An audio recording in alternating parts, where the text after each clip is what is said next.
परमेश्वरले आजलाई यो दिन दिनुभयो, प्रभुलाई धन्यवाद। अनि बुढाबा बुढाआमा लगायत सम्पूर्ण विश्वासी तर्फबाट सबैलाई जय मसीह हुन्छ।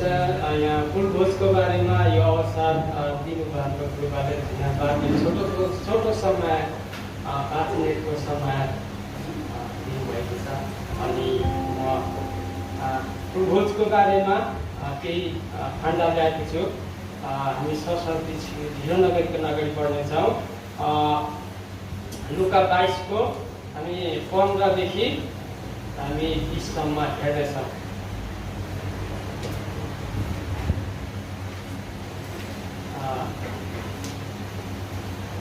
म पढ्नेछु, तपाईँहरूले पढ्नुहोस्। यहाँ यसरी लेखिएको छ, उहाँले तिनीहरूलाई भन्नुभयो, मैले दुःख भोग्न अघि नै यो निष्ठा भोजन तिमीहरूसँग खाने ठुलो इच्छा गरेको थिएँ, किनकि म तिमीहरूलाई भन्दछु परमेश्वरको राज्यमा यो कुरा नहुन्जेल म यो भोज फेरि खाने छैन।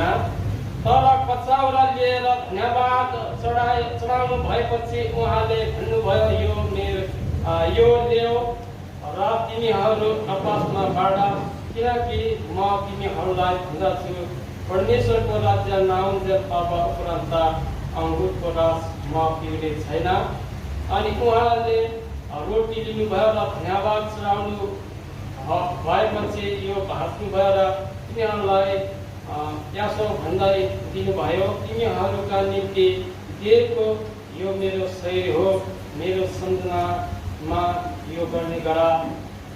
यसै गरी खाइसक्नु भएपछि उहाँले कचौरा लिनुभयो र भन्नुभयो, यो कचौरा तिमीहरूका निम्ति बगाइएको मेरो रगतमा स्थापित गरिएको नयाँ करार हो।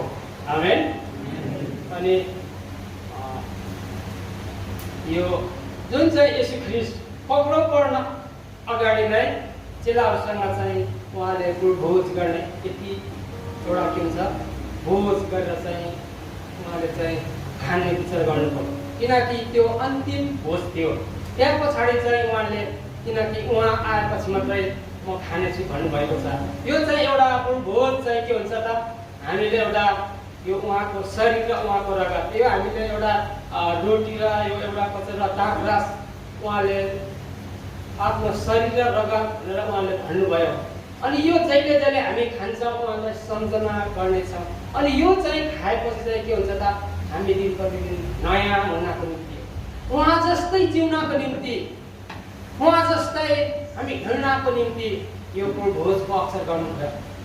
जब हामीले चाहिँ यो यदि हामी यो खाएर चाहिँ हामी जीवनतर्फ दोहोरिनको निम्ति, पवित्रतिर लम्किनको निम्ति, जसरी उहाँ पवित्र हुनुहुन्थ्यो त्यस्तै पवित्र हुनको निम्ति नै उहाँले हामीलाई यो एउटा अवसर दिनुभयो।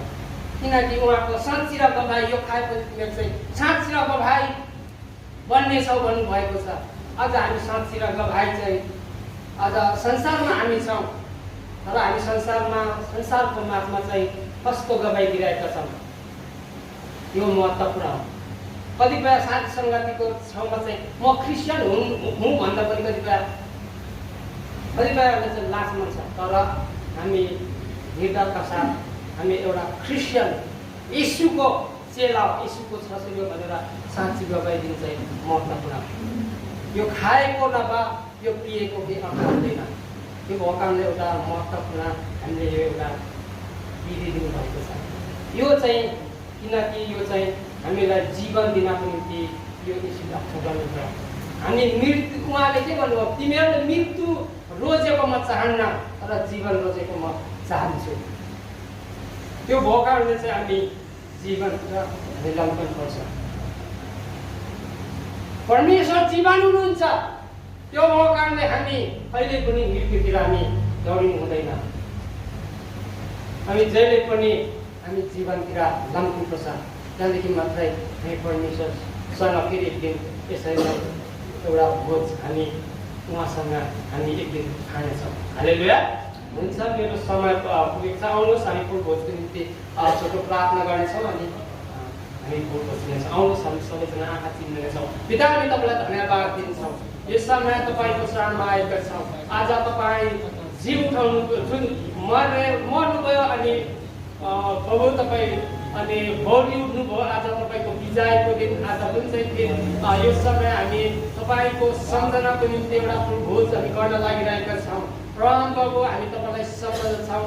तपाईँले हाम्रो निम्ति धेरै दुःख कष्ट सहनुभयो। प्रभु आफ्नो रगत बगाएर हामीलाई अमूल्य रगतले हामीलाई किनिकन यसरी तपाईँले हामीलाई ल्याउनु भयो।